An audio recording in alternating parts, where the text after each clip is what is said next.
welcome to Real True Facts. We are back at it again. My name is Jamie Lee Curtis. And I am Alex Dumas. Not that one. Yeah, neither one of us. Yeah, neither one of us. I'm not Jamie Lee Curtis.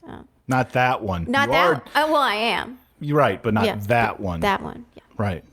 So this week kicks off our super spooky Monster Mash. That is right. For the entire month of October, we will be exploring some classic monsters and other horrors for all of our trick-or-treaters all over the world. On tonight's show, our eyes are on the full moon as we discuss lycanthropy or werewolves. Yes, some might say, oh, Wolfman. So, I guess that would be one way to put it. But lycanthropy or werewolfism is pretty interesting, and it's, I would say, one of the big ones, right? Yeah. Now, is it lycanthropy or lycanthropy? I always say lycanthropy, but I don't know if that's correct. Yeah, I don't know. We may have to ask one of our experts here, or I may have to look up a pronunciation guide. I'm not sure. All I know is that this is probably going to be the scariest show for me that we've ever done because I am absolutely terrified of werewolves. Really? What is there a specific reason, or is it just your general fear of things? Well, no, it's not my general fear of things. That's always like my baseline. That's like a solid 4 or a 5, just kind of going about life. But no, I am terrified of werewolves. I always have been ever since I was a kid. I don't know, maybe I had a near-death experience with one and I wiped the memory from my mind. But yeah, it's just like it's the transformation for me. So, because I love wolves. Big fan of men, no problem there. But wolfmen or wolfmans, it really freaks me out. Like, I think it is a transformation because it's so violent and it just seems very painful and to see, maybe someone's face, it's always the hands, whenever they look at their hands and they start to get longer and they get claws and they get all hairy. It's like, it just screams terror to me. And so I'm excited to talk about werewolves today, but I'm also very scared because I might be closer to one than I think. We never know with these things. So a big part of it for you is the transformation then. Yeah. Okay, so then a lot of these I guess this is the only one with transformative quality. I'm big on my emphasis on these multisyllabic words today with transformative and syllabic and lycanthropy. Yeah, I'm all over the map. So, that makes sense. I mean, just knowing that you're changing and maybe against your will. Yeah. I can see how that would be just terrifying. But I have to admit, maybe some of our longtime listeners may know this. I don't know if I've mentioned it before, but I'm a big fan of the Teen Wolf film. I've actually never seen the TV show, but the original film with Michael J. Fox has a special place in my childhood. So a lot of my werewolf background, is really based on the film Teen Wolf. Okay, so you're coming from like a more fun-loving, like, he might become popular kind of thing. Yes, kind of superpowers, great at basketball. Yeah, slam dunks. Slightly taller. Yes, breakdancing. Yeah, like sweatbands. Exactly. I'm more of like,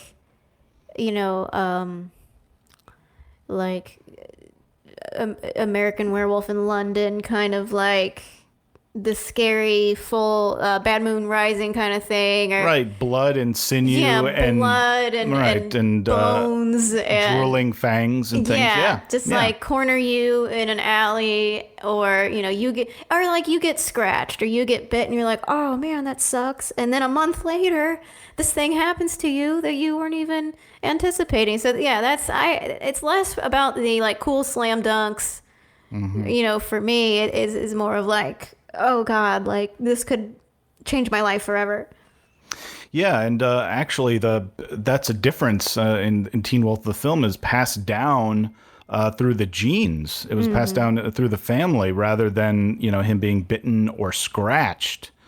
So I guess that's one possible difference we'll have to Yeah. explore. And, speaking of exploring, I mean, maybe we should talk to Dr. Seymour if we can get in touch with him and ask him about these different things like, passing it down through the genes or Yeah. getting scratched or bitten or all that kind of stuff. Yeah, we need to see if any of this is even possible. So let's bring him up from the science bunker here. I'll hack the mainframe, Halloween style, this week. All right. So Dr. Seymour, are you with us? Yes, I am. Hello. Good evening. Good evening. Yes, it actually sounds Are you like you're outside? outside. You just said good evening. It sounds like you're outside somewhere. I am outside in the light of moon. It's Whoa. appropriate Wow. for tonight's topic. Oh my God, you're out of the bunker. Yes. We actually had a close call in the bunker. A little bit of a Bunsen burner out of control there. So we're airing it out. We're getting ready to get back at it later today, but needed a breath of fresh air. Yeah, I'll say. Yeah, I think I've heard of that where you have to air out the lab when there's some sort of chemical or, an Eye wash. an explosion or something that makes sense to air it out. But yeah, I mean, the ambience is certainly it's there. nice. Yeah, it sounds like you're outside. And I mean, these would be some of our best post effects ever. Yeah, it's very natural. So kudos to us for post production. Good on us. So we were just talking about lycanthropy or lycanthropy. I think it can be both. And one question that immediately came up was, how can this be transmitted? Whether it's passed down or a scratch or a bite. What sort of precedent do we have for scratches and bites being able to pass on some sort of transformative disease? Yes.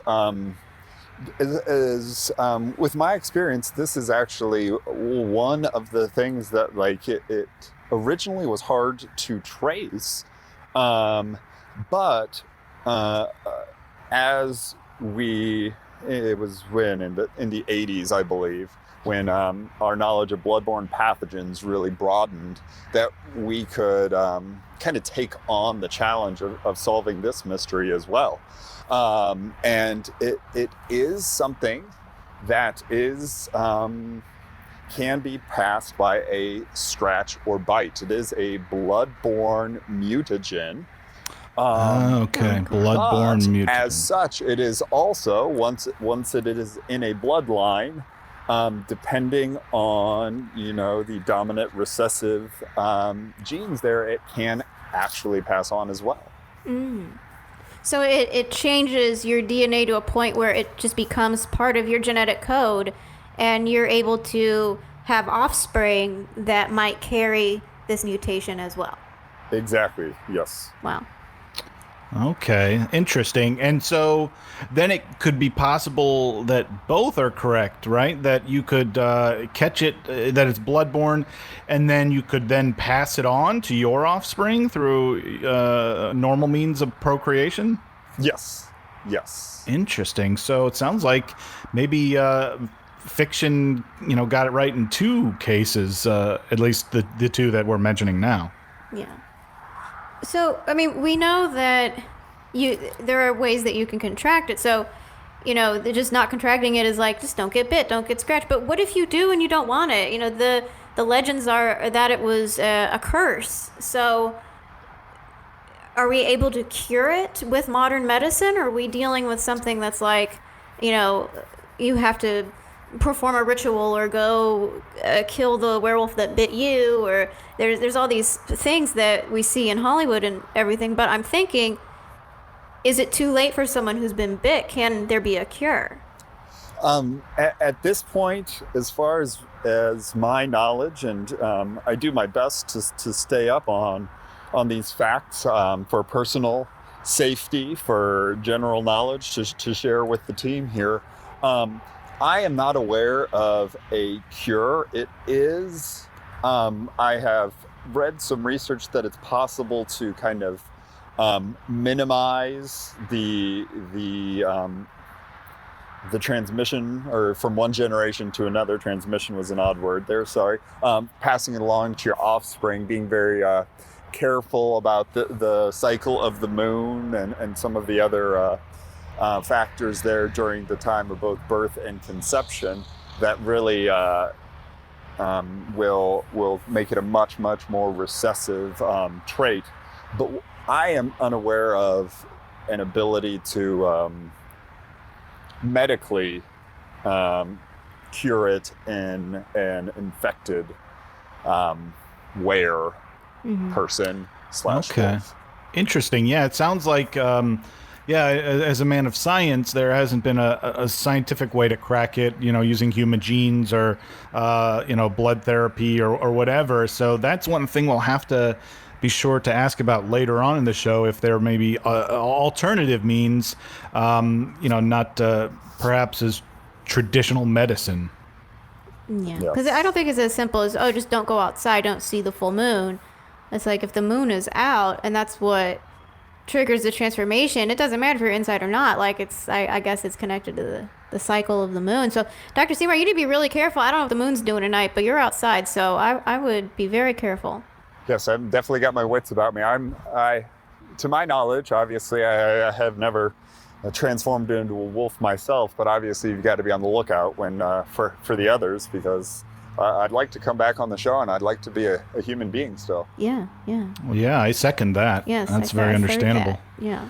Yeah. So, on that note, on remaining human, I think we'll have to let you go, Dr. Semor, and stay safe, and get that lab back up to tip-top shape so you can get back to work. Yeah, that's the goal. We're gonna do some air quality testing here and get back in as fast as we can. Safety first. Yes, safety first. So I'm gonna rehack the mainframe, so when you get back down in the bunker, it's safe to go back in there and the connection is secure. So get back down there safe. We will see you next week, Dr. Semor. Yes, thank you. We'll be right back.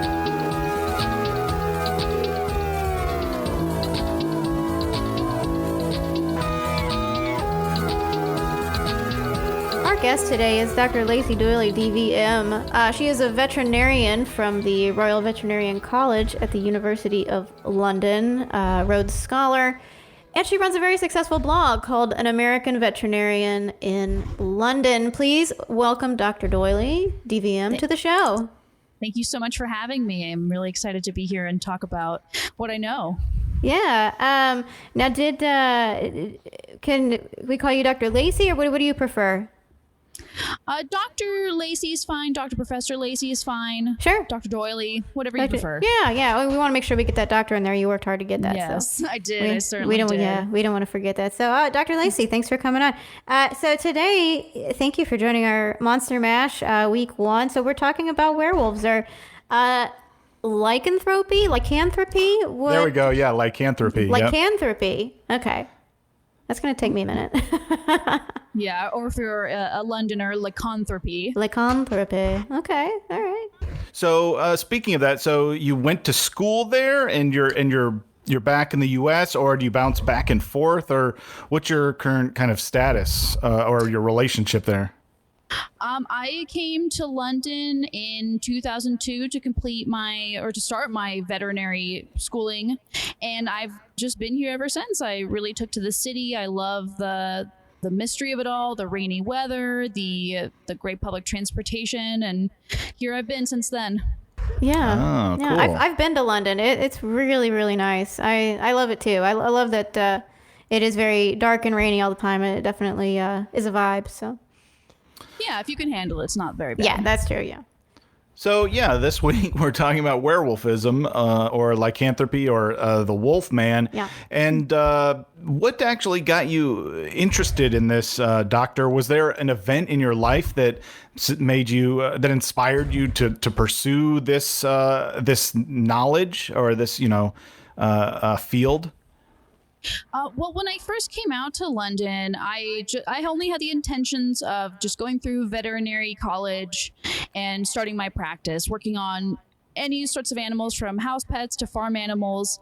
And the more I completed my studies and started working, I came to find out that there was actually a large werewolf or lycan community in London. I thought that this has just been something that you read about in books, but it turns out it's there, and it's not as it's not quite what we see in the movies. It's a little bit more tame than that. Oh, Okay. yeah, that is something we discuss on many episodes is who gets it right, truth in fiction, where it's maybe portrayed the most accurately. And I remember, I have to say, when this topic came up, one of, I immediately started thinking of questions to ask. And one was, these movies, but movies are sensationalized either way, whether it's werewolves or, as we talked about last, a car accident, that we need to put the exciting stuff on there. And as you're saying, the reality is, yeah, it's more tame, and, people, maybe it sounds like they're not as dangerous as we thought. Yeah, certainly not. I believe in the past there may have been a bit more danger when there was less understood about the Lycan community, but now that the symptoms are just not quite as bad as they maybe once were, people are able to kind of manage their bodily reactions. Some have transformations that are maybe not quite as severe as others. So there's a spectrum to it. There's layers to it, really. Okay. So that being said, where do we separate the truth from the folklore? Because werewolf folklore has been going back, especially in Europe, all the way, I believe, back to the Middle Ages. And there's, in context of Christianity, there's a lot of like underlying pacts with the devil. People always thought it was like Satanism. There was times even after that during the Salem witch trials where men were prosecuted for being werewolves, whether they were or they weren't. So where do we separate the folklore from the truth? I would say that there is some truth to the dangerous werewolf that we see portrayed in the media, and where that really comes from is if that person, this were person, had kind of unstable mental state before they became a werewolf, chances are that will only grow stronger when they become a werewolf. Or if you have, I guess, a more predisposition to anger issues within your bloodline, that will only be exacerbated by when you start to transform into a werewolf. And people who inherit this gene typically start to see signs of it if they have it, because it's a recessive gene. If they do display these traits, they often won't come up until the male starts puberty. Okay. Okay. So Teen Wolf. Yeah, got something right. They got something right. To be honest, they did. That's great to hear. I mean, it did make sense. That because there weren't in that movie, there weren't really silver bullets or or things like that, or curses or necessarily or anything like that. But going back to what you said, predispositions, that's something I think that comes up a lot with these on Real True Facts, that, they're going to be good and bad everything, good and bad of every species, aliens, good aliens, bad aliens. Demons, angels. So if a person is bad or angry, they're going to make a bad or angry werewolf. And exactly. If they're vice versa. Okay. So that's comforting in a way, but, humans are still problematic. Yeah. Oh yeah, the rhetoric behind it can be very touchy for many in the werewolf community. Yeah, I bet, especially if they're trying to build a kind of community and maybe debunk some of the myths or misconceptions, and then you have some other groups maybe going out and doing those things that perpetuate stereotype. Oh yes, 100%. There have been issues of non-werewolf people being accused of being in the werewolf community, and from that, it really just gets tricky very quickly. And yeah, there is definitely still fighting for a lot of rights within the werewolf community, even though as a human they may have these rights. Many werewolves do not feel comfortable going out openly as a werewolf during full moons. Sure. because of the stigma. Right, because of stigma. So if I were to drop in to a werewolf community, maybe I want to show support. Maybe it's not as scary as I thought.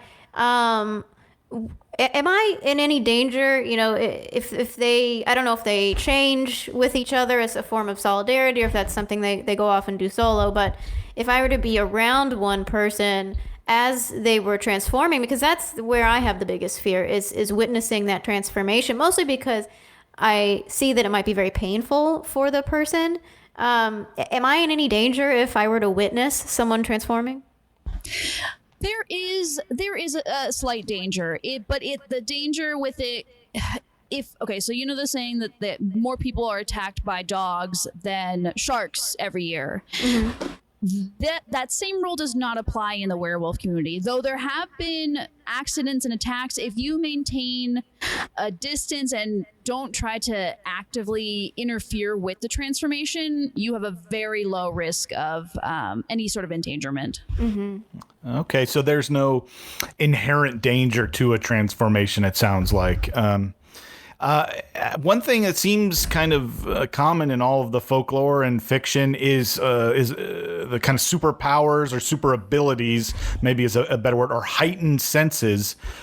Is what parts of that are true?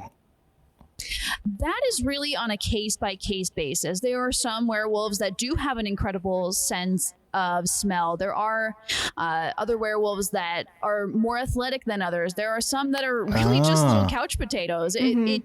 And that really is, again, determined by your level of activity while you're a human. And there is also, if you are someone that is a little bit more sedentary, but then you decide, okay, I want to get in shape, I want to start working out, you then as a werewolf would also garner benefits from that. Oh, I don't know why that, I probably say this every episode, but that it makes sense. It all falls into place because it's always portrayed as, oh, well, you're this kind of human, but when you turn into a werewolf, you're totally different. You're just a werewolf. But it makes so much more sense that your werewolf is a reflection of the human. The human's still kind of in there. Yeah, still you maintain part yeah. of your personality. Yeah, if I'm a lazy person, I might be a lazy werewolf too. Yes, exactly. And there's you can get a feel for how your werewolf friend will be just by knowing them as a human, and you can kind of know exactly what to expect and how to accommodate them, how to adjust to their lifestyle, and really work with them to make it successful for both of you. Yeah. And, I see we're obviously saying werewolf a bunch, so they're okay with being called werewolves. As far as I know, I mean, I've been calling them werewolves for a long time, and I've never been chastised for it. It seems to be, at least in London, England. I'm not sure about other European countries, but here, werewolf is a completely acceptable term. Some will call each other Lycan brother, but that seems like it's not really a term for the non-werewolf person, the layman. Yeah. So what kind of populations are they? Because either they're excellent at hiding, or there aren't a lot of numbers, or else maybe we would see them more often. Or I don't know. That's maybe the question is, why don't we see them as often at all? I guess. It would seem that we don't notice them as often. Werewolves, when the full moon is out, they do tend to gravitate more instinctually towards the countryside, more instinctually toward remote areas where they can run free and focus on pretty much their werewolf lifestyle. You're not going to see like you see in an American Werewolf in London, the movie. They're a little bit more scared of the chaos that goes on in a big city. They want more of the calm of the countryside. Mm-hmm. So they kind of take what they call a mini vacation once a month. Yeah. Okay, so it's a matter of location. They're in an area that's just much less populated. That's why they're not seen as often. Okay, that makes sense. Yeah. I imagine, it'd be very hard to balance a human life with your werewolf life, if you have to take a vacation once a month, I feel like it might be hard to maintain a job or a relationship. And so, I did not set out to feel compassionate towards werewolves just because I had all of these images in my head of terror and horror. But as we learn about it some more, and this always happens to me, I come in scared and then I always end up changing my mind. I feel like that they really need our support in order to function with this duality. Yes, I would agree with that. And you are starting to see more Lycan support groups, more Lycan allyship groups, but the numbers are still very small. It's a lot of werewolves and their families kind of fighting for their own rights. There's not a ton of outside support, but I feel like with more education, with more exposure to those sorts of communities, we will see a lot more openness of I guess you could call it lycanthropy, their own lycanthropy, and it'll be more commonplace. Mm-hmm. So here's just kind of a pointed question. Silver bullets. Does that make a difference? Do you have to use a silver bullet, or do regular bullets work? What's the deal with that? That is a hot topic of debate in the werewolf community, because there have been countless cases of silver bullets not affecting certain werewolves. I've read cases of standard steel gunmetal bullets breaking the werewolf the transformation ability. They would still have that part of their DNA, but it would almost lay dormant. It would not express itself. Mm-hmm. And the science behind that is still under hot discussion. Even what I'm saying is not 100% canon or accepted in the medical community. Yeah, it's hard to know where this reaction.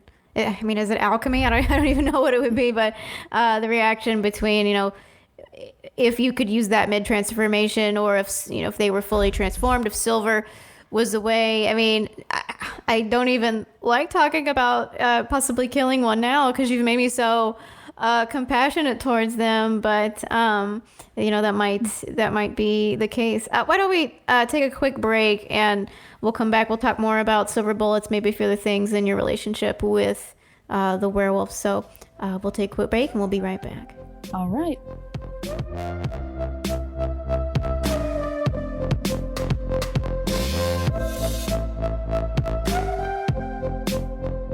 We're back after a short break here on Real True Facts, discussing lycanthropy with Dr. Professor Lacey Doyley. Welcome again, Doctor. It's been so enlightening. So thanks again. It's my pleasure. So one thing, you're a doctor of veterinary medicine, and so this makes me wonder: do you kind of have a practice that treats werewolves? I mean, werewolves. I mean, is that a part of it?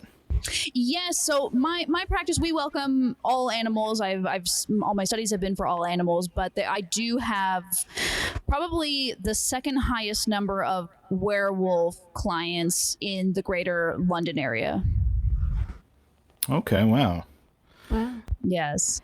So many werewolves, they'll have their regular practitioner.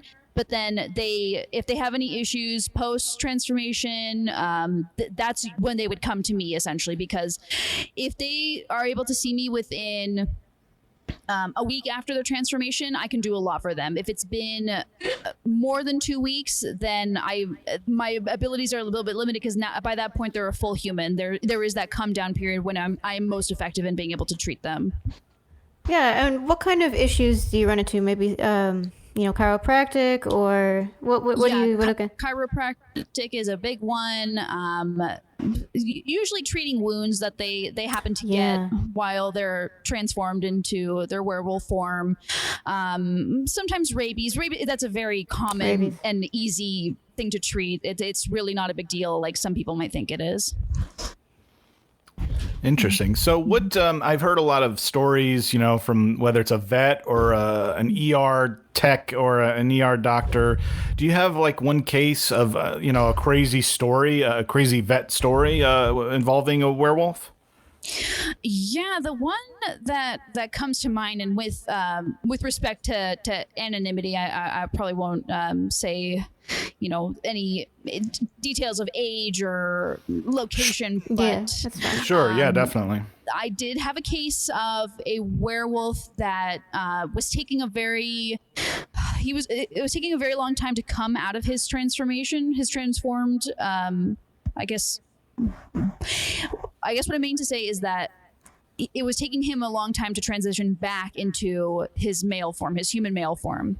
And that was kind of a matter. I had to bring in a whole team for a psychological evaluation, because it did seem to be something that he was maybe holding on to mentally that was not allowing his body to transform him back into a human. It was almost like the canine form was taking extra hold for some reason, and it was very fascinating.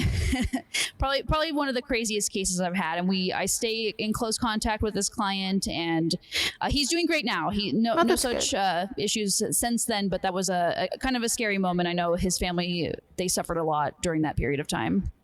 So he had become stuck in this form. So really, I guess there's not as much bearing on the moon as we would think. Is more of a genetic thing, and I guess the power of the mind as well.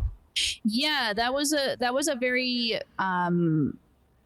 big day in the werewolf community. That there was a lot of misinformation being spread and rumors that came about, but I was working very closely with the team that helped him transition back, and basically his rehabilitation during this stressful time in his life. But yeah, it did seem that the power of the mind was definitely at play there.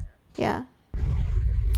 So, when someone transforms into a werewolf and they go off into the countryside or whatever, do they have a natural desire to hunt and kill, or is it or is it just kind of like a second life as another being and still having a lot of those human traits? There's a combination of both, really, and that again, that goes back to just kind of what you're predisposition to while you're in your human form. And what we find is that werewolves that in their human form live a more outdoorsy, more active lifestyle, they do tend to go for more of the primal instinct, the hunting of other animals, whereas other werewolves do kind of live almost like a pet dog in their second home, their home in the country, their other residence. And if they have a family, a lot of times the family is very supportive of this and will treat them as they want to be treated, whether that's, it sounds silly to say, but playing fetch or just, lounging on the couch, chasing your own tail. It really just depends. And werewolves that live a more, I guess, not a social lifestyle, they often have to do a little bit more self-control, more self-training to get them to a point where they have a lot of say in what they're like during their werewolf time periods, basically. Mm-hmm. Yeah, I think if I were a werewolf, I would enjoy maybe looking forward to going out to the country once a month to maybe visit a family who knew me, and like I could just chill out and run in the fields and sleep by the fireplace and not have to worry about being a person for a couple days. And I have clients like that. They live a very quiet, humble lifestyle as a werewolf. Yeah. It truly does kind of harken back to the idea of man's best friend. Yeah, but the best friend is inside of you. Yes. I mean, speaking of that, I mean, when you paint it like that, it seems very enticing. But are there people that still wouldn't wish this on anyone? You have people actively seeking to be scratched or bit or however it's transmitted. And maybe what are some ways that this community is trying to protect themselves, or maybe even turn more people? I mean, I don't know what the ultimate goal is, but I mean, do you have people romanticizing this idea? There does seem to be an amount of that, and for me personally, it's a bit out of my pay grade to get involved in the affairs of non-werewolf people who would like to become werewolves. That really is just kind of a personal choice. It does seem that within the werewolf community there is a lot of support and respect, and there it doesn't seem to be something that they're trying to recruit new werewolves. Accidents do happen sometimes.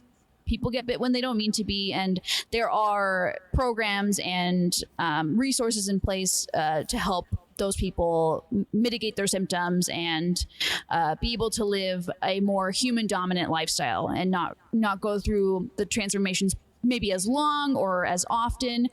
But there does come, I guess it really just depends on person to person. Mm-hmm.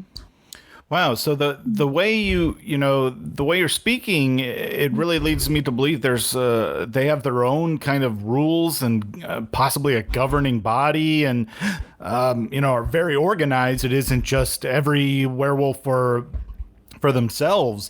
What have you experienced in the way of their organizational structure, or like I said, governing body? So within the werewolf community, there. Especially since the growing popularity of the internet, it has been so much easier for werewolves to find and communicate and share perspective. And while there might not be governing bodies over werewolves, there are social agreements, social etiquette with being a werewolf, and there's entire websites and community message boards dedicated to facilitating that within the werewolf community.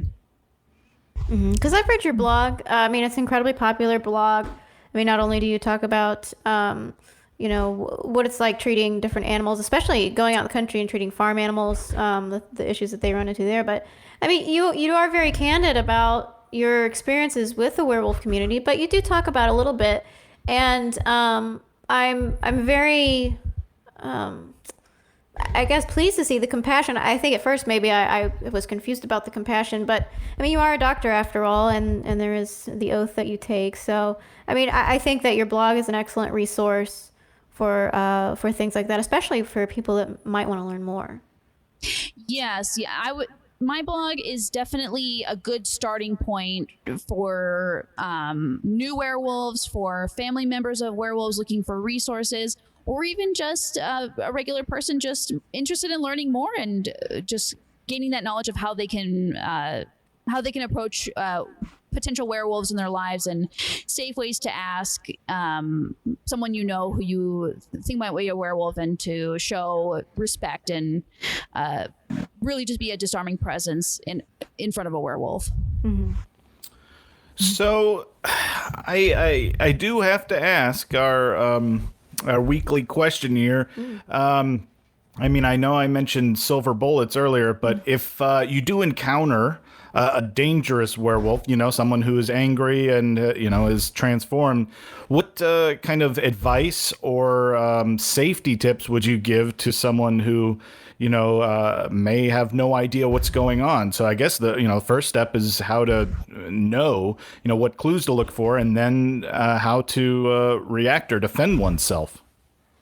The biggest piece of advice, if you happen to come across a werewolf, is just remember they're a person just like you or I, and really the best thing that you can do is maintain distance until you've gotten basically the verbal or nonverbal go ahead that you're fine and you two will cross paths and keep walking. and ways to tell it. I would recommend probably not making eye contact right away, but showing a little bit of submissiveness if you can. Mm-hmm. Maybe walking down a hill rather than being up on a hill. Right, level the field, yeah. Yeah. And Maybe even coming down to their level without looking them in the eye, of course, but taking a knee perhaps. Right. So don't show aggression. Yeah. Don't go flashing your teeth, and they won't go flashing their teeth at you. Yeah. And then interesting. maybe back away carefully, or wait till they lose interest, maybe.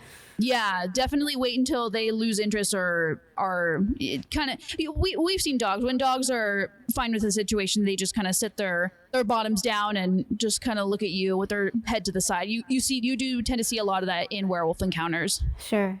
It'd be very similar to. I mean, I wouldn't want to compare them to a domesticated animal, but out of fear of disrespect. But I would imagine that it is very similar. So I mean, that's good to know. It's nice to know that there isn't an inherent threat. Like most things, I think the majority are good and just trying to carve out a life for themselves.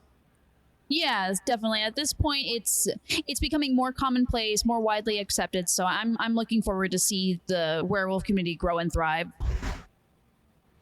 Perfect. Dr. Lacey Doyley, everybody, thank you so much for coming on the show, for imparting all this wisdom. And check out her blog. It's called An American Veterinarian in London for a lot of great stories. Thank you for being on the show. Yes, thank you both so much. Great meeting you. Thank you. So we'll hop on. Oh, yeah. Sorry, yeah, we both Yeah, started. whose turn is it? I was just going to say, yeah, well, why don't we take a quick break, and we'll be back with our mailbag and some interesting questions or letters.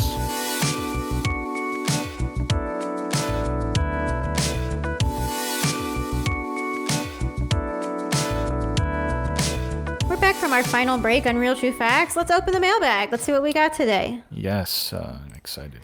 Yes, all right. I mean, I don't get physical mail like you do. I get emails to our Real True Facts. Yeah, I get these handwritten, just notes, put in the box outside my bunker. Yeah, they drop them off. But I get emails from our Real True Facts email. That's mail@realtruefactspodcast.com. You can send us all your questions. But this one today comes from Sutherland Lantana. That's two names. That's like two last names. Sutherland Lantana. Very cool name. He, I'm assuming, wants to know which one is the real person, Jekyll or Hyde. Maybe Hyde is the real person and the doctor was the alter ego.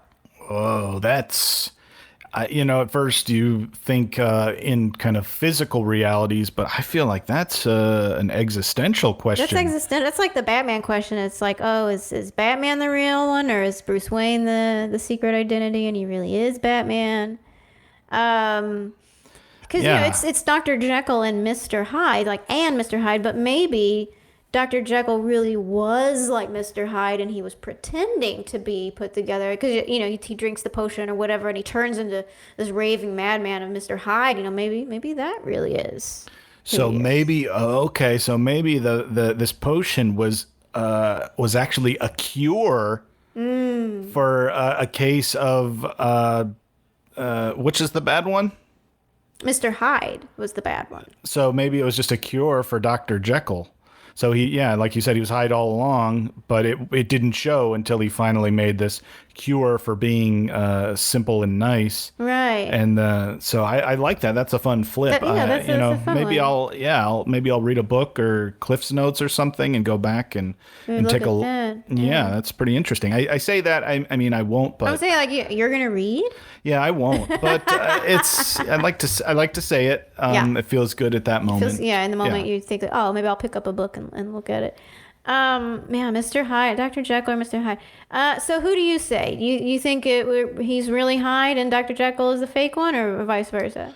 How can you read the question? I'm trying to remember. Yeah, it says, is it original, or I'm trying to think of the word. Yeah, it says, which one is the real person, Jekyll or Hyde? So who is he really? And then he says maybe Hyde is the real person, and the doctor was the alter ego instead of the other way around that we know. Yeah, I'm gonna cop out and say I think it's a duality. I think I think it's both. You know, Yeah. it's both. Same You can't. person. Yeah, there can be two in one. Mm-hmm. And I think we all have that duality. It just doesn't always show, right? Yeah. Or manifest. Manifest. Yes. Well, that sounds like the likely answer. I'm just going to be contrarian and say that Dr. Jekyll was the real person and Mr. Hyde was brought on by whatever this substance was. Right. So you're it's- saying he was a good doctor and Yeah. this potion change. Yeah, that's Yeah. what I'm gonna makes say sense. that. So I mean, yeah. I think Dr. Seymour would probably agree with you as a man of science.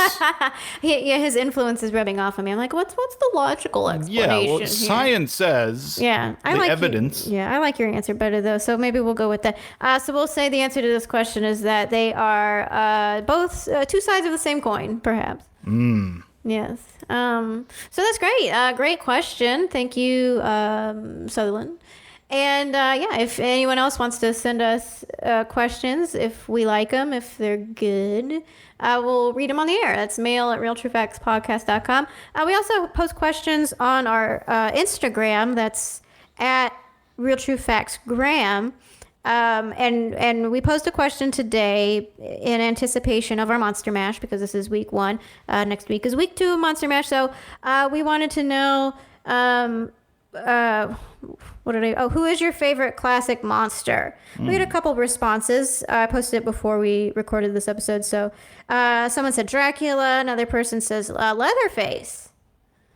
I don't know how classic Leatherface is, but I would say Leatherface is classic in the movie sense. But that's interesting. I guess we are now officially old. To say no, Leatherface, that's not classic. That's a new movie. And that's not.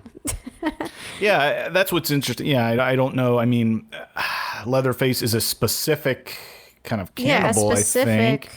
So that might be akin to saying, naming a specific werewolf, which I guess who's your favorite I can't werewolf? think of one. Yeah, I can't think of one. I don't know. Jacob from Twilight. I don't know. Yeah, I don't. But Dracula. Dracula was the other one. We'll keep this story up on our Instagram. If you want to go there at Real True Facts Graham, if you want to go ahead and answer the question, we'll gather up all of your answers and we'll read them. We'll figure out who everyone's favorite monster is, and I guess next week will be a surprise. Yeah, I mean, we're still week to week gathering the live data from all these letters and responses. So, we wouldn't necessarily want to cover one that nobody wants to hear about, or maybe we would. Maybe we do. Yeah. I guess the best, it will just be a surprise. But I still, maybe one of our audience, our listeners will come up with one that we hadn't thought of. Just let us know. You can follow us there.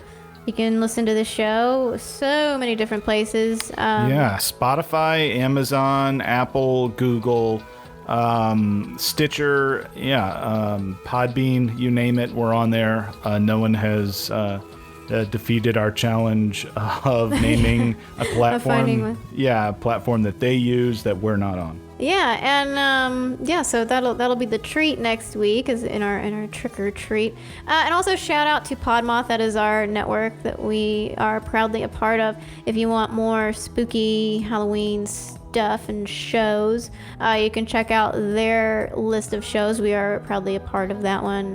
Podmoth, I believe they are on Instagram at Podmoth, Podmoth Media. So wanted to let you know that. But let us know. Keep listening. Thank you so much for tuning in every week. I think that's gonna do it for us this time. Monster Mash week 1. Stay tuned next week. Monster Mash week 2. It will be a fun time. Thank you again to Dr. Seymour. Hopefully he's okay outside wandering around. And thank you to our guest, Dr. Professor Lacey Doyley, DVM. And thanks to you, listeners. And remember, keep questioning your world, because just because you hear about it or read about it doesn't mean it's true. We'll see you next week.